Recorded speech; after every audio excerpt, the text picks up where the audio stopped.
our source book this month, which uh, I recommend, is Living by Vow: A Practical Introduction to Eight Essential Zen Chants and Texts by Shohaku Okamura.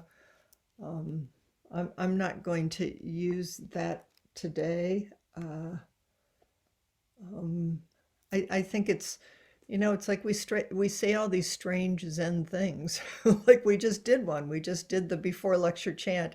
I didn't want to do the before lecture chant with people for years because I thought people would think it was arrogant or too weird. Or now it's so wonderful once you jump in. It's like I love it. It's just what you do at the beginning of lecture. But Shohaku Okamura takes apart these things and helps us understand the refuges and some of the things that we chant and the meal chants and different speakers this month, I think, will help us open some of these things. Before I jump in, Joni, do you want to say anything? No.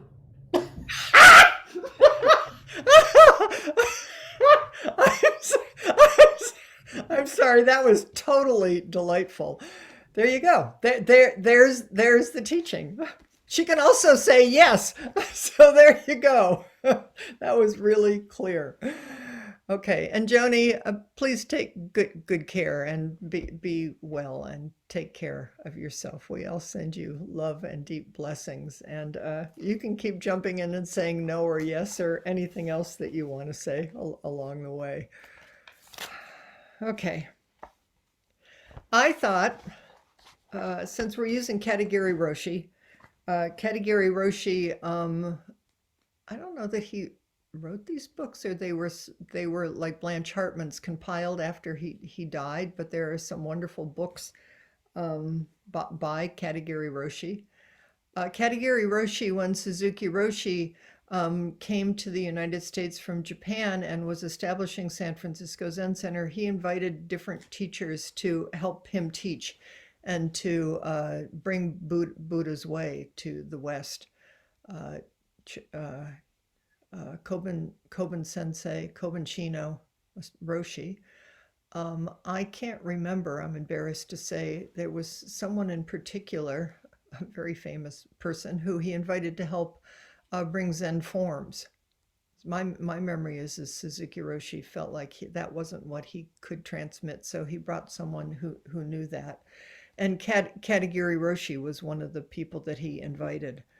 I think I only got to hear Katagiri Roshi speak once, and what I remains with me is it's like his peaceful life is that he was so ordinary and he was so kind and he was so uh, I would say unzenny in the way whatever I thought Zen was in the beginning of my practice. He just showed up as a human being, which of course uh, now feels like, well, of course that's Zen practice. And we sit and we have these forms, but in the end, it's nothing special. It just comes to rest deeply in our own hearts and life. And the vow is the center of it.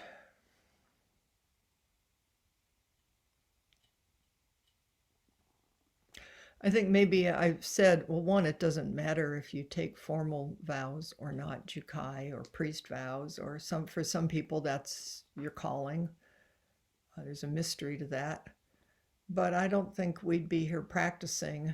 And actually, I think it's the heart of every human being, this vowing life. Norman Fisher says in Taking Our Places that he believes that we're all born with a vow and that children take vows in our own childlike way. And I have very strong sense of, actually, it's interesting that what Norman says is one of his vows was to never grow up.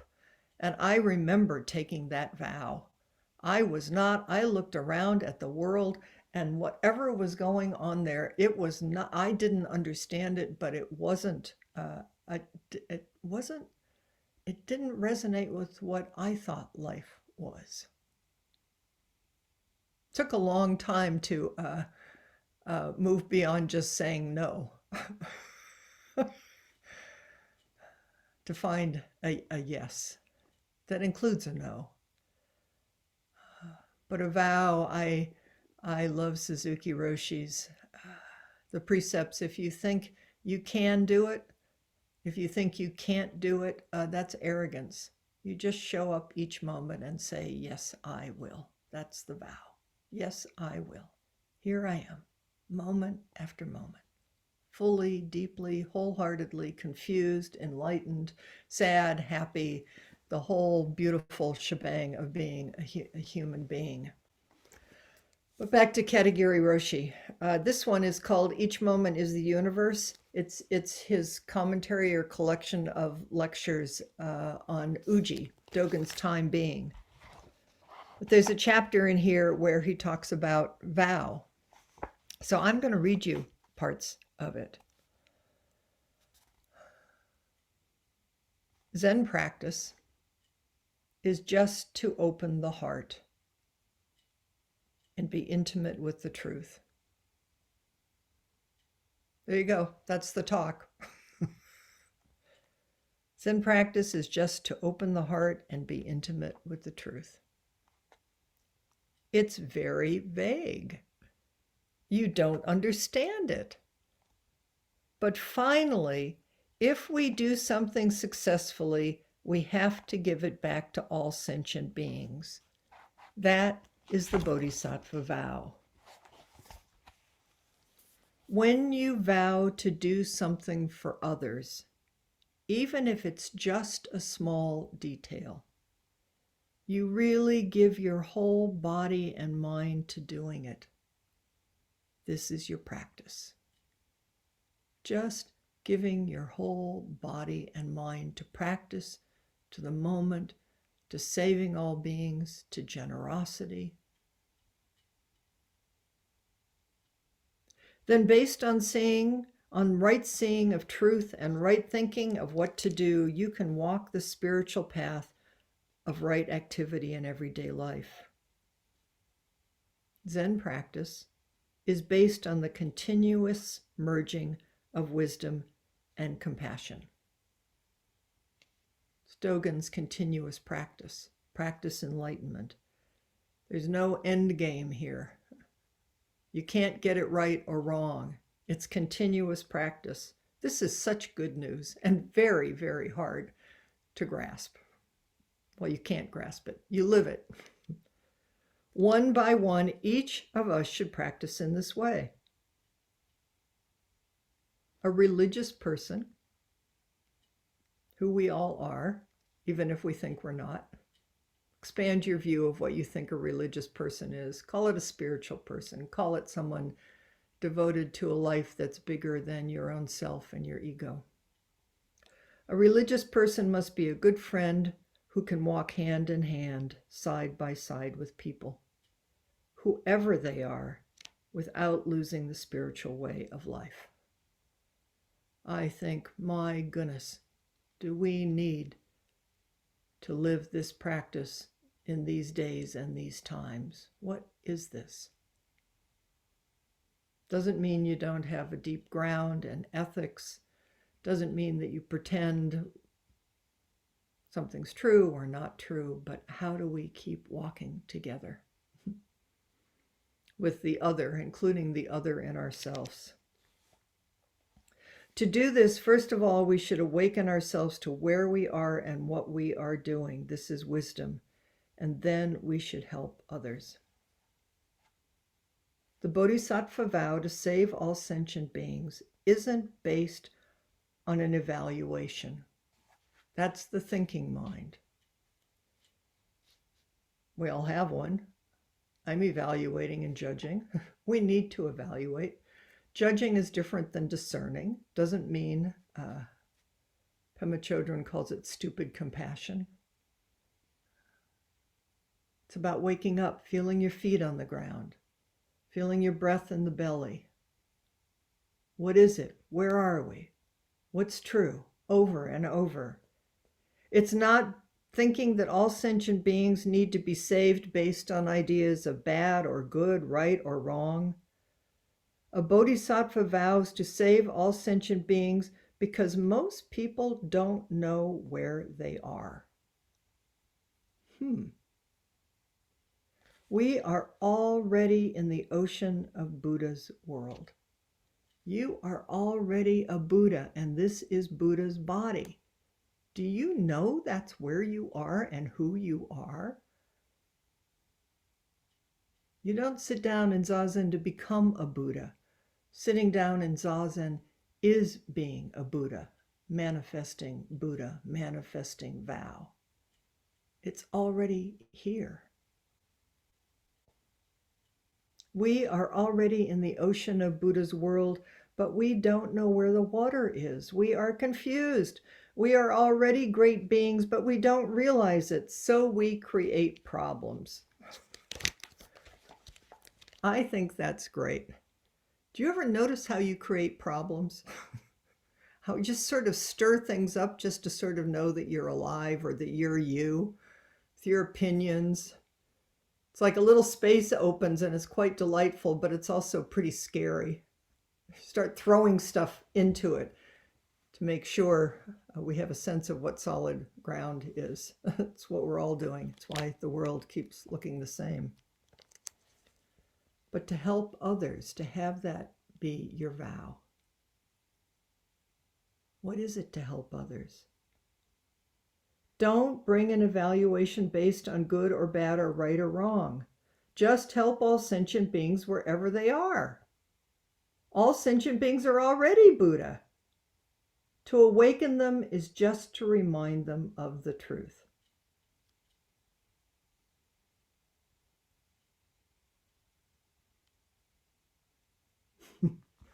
I was thinking, Bruce and I, every couple of years, do road trips to Montana. One, because it's where his family, his original family came from. And two, I just love going into what we think of as red states. And to just, there's Buddhas everywhere. We just don't agree on some things. But in the most fundamental way, it's so important to remember our basic humanity, to start there. Just open your heart and be intimate with the deepest truth. Everyone and everything is Buddha. Spiritual practice has a great power to help all sentient beings. If you practice, you can have great influence. You may think you have to do some big thing, and if you can't, then you're discouraged or helpless. Or I think I read an article yesterday by a commentator in the Atlantic magazine, George Packer, who I over the years have really respected, and he was talking about as everybody is, the demise of democracy, and he was talking about what he thought could happen, and it's probably not going to look like violent overthrow, or it's essentially, as I'm remembering it, is that everybody would just go to sleep. What is it to stay awake in the midst of don't know, in the midst of confusion, in the midst of what's uncomfortable, in the midst of love? When you stand or when you do Zazen, it's beautiful. Just stand when you stand. Just sit when you sit. Zazen is Zazen.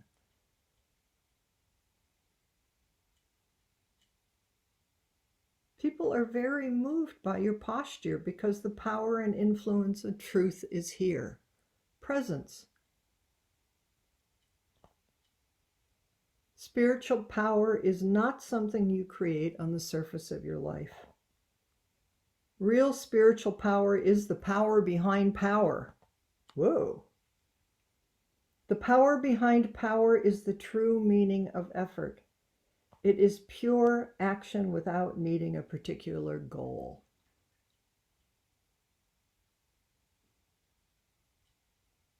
It is pure action without needing a particular goal.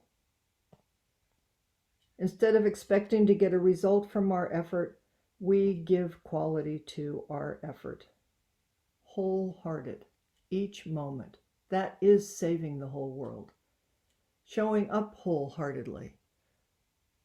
How in the world are we going to know what this moment is asking of us if we're not really here? I'm just going to keep doing the same old rote karmic activity and then being surprised that I'm getting the same old results, or angry that it doesn't look the way that I want it to be. But that's Buddha too, because little by little, it's like, oh, this is suffering. Oh, there's choices. Oh, the precepts point the way. Oh, the precepts are living, breathing truth.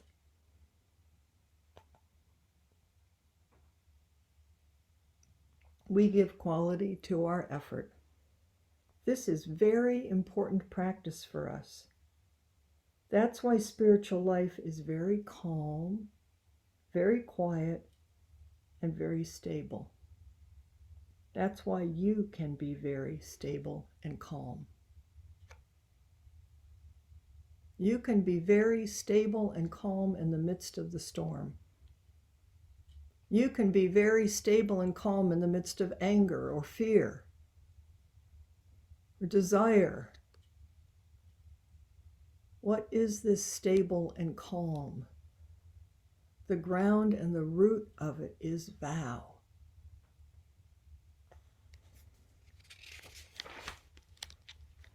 Spiritual life is vast, and you cannot get a result immediately. Stop thinking we're going to get an immediate result and that it's going to look the way you think it is. The whole world is changing and in movement, falling apart and coming into creation. If we keep pushing it to look some way, we're never going to find out what's true and what's possible. Vow. Practice continually with full devotion in every aspect of your life. This is living in vow. This is why we need Sangha. When I forget, you remember. When you forget, or remember, I remember. We help each other. Sometimes I'm in the grocery store line and I'm feeling distracted or crabby, and then somebody does something nice to the person next to them, or the clerk says something kind. You know, it's like, let's stop thinking this is something special. Let's help each other remember what's true. When you practice in the Zendo, here on the Zoom Zendo, you can concentrate your body and mind on the form of the Zendo, the Zazen, Gasho. Gasho is so beautiful, putting your hands together and bowing. Just bow. Feel it in the body all the way through, because that's our vow. It's to bow to each moment, to each person, to every aspect of ourselves, the world, because it transforms everything. When you are walking on the street or sitting in your office, well, when we used to, in your Zoom office, there is no particular form for you to concentrate on, but you can concentrate on breathing. Breath. Breathing is very close to you, and also it's alive. To breathe is to live. That's why we concentrate on breathing. Can you feel your breath right now? Can you feel breath? It's right here. And it's yours, and it's open and spacious and beyond time and space. And we are breathing in and out the Buddhas and Bodhisattvas, and they are breathing us. And that little bird that I think is outside is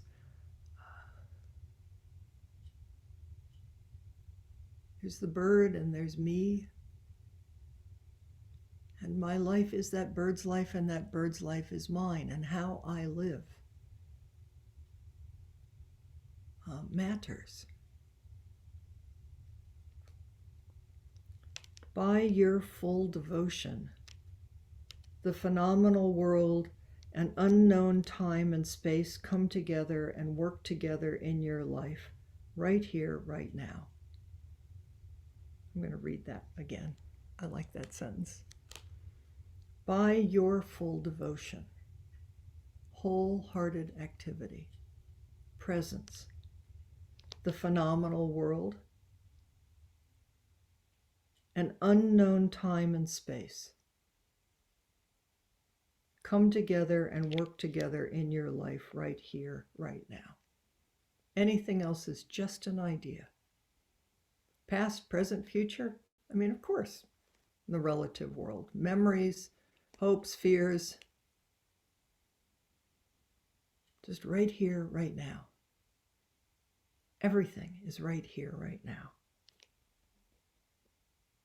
At that time, you are calmly, stably walking on Buddha's path, and you live freely in peace and harmony. I've been thinking recently, been watching my own mind and emotions. There's a saying in Buddhism is to go beyond hope and fear. I've always, it's been easier to pick up fearlessness, not to know what it is, but as a practice, going beyond fear, not getting caught in fear, recognizing fear, honoring fear. Fear is a good when it's can save your life. But going beyond hope, I think, and we'll see in a moment, we can't tell human beings to not hope because we need to hope. We need to hope for a better future. We need to hope for the next generation and our children and grandchildren and the earth. And please hope. But I also think a bodhisattva goes beyond hope and fear. There's a wide open field that includes hope and includes fear. But I've been watching myself recently. When I hope, then I get disappointed. I get disappointed in myself. I get disappointed in other people. I get disappointed in the world because it's never living up to whatever I think it should be. I mean, there are moments. So I'm curious about what is this space that isn't negative, neutral, nihilistic. I think it's love that allows each thing to reveal itself as it is and to bow. The beauty of existence appears in your life as the functioning of wisdom, and your action is right because it is manifested and grounded in the truth. The human form called Buddha or Bodhisattva arises as time and space, in time and space. And that form really helps people. So let's walk in this world together with hope and make our life mature. And then by compassionate action based on wisdom, we can help all sentient beings move one step toward the future. And that's pretty good for us. It's so humble. The human form called Buddha or Bodhisattva arises as time and space, in time and space. And that form really helps people. So let's walk together with hope.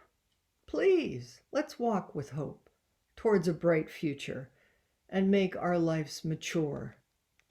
And then by compassionate action based on wisdom, we can help all sentient beings move one step toward the future.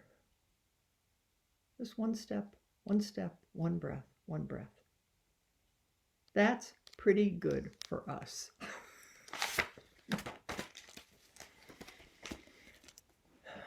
Okay. How about let's do this?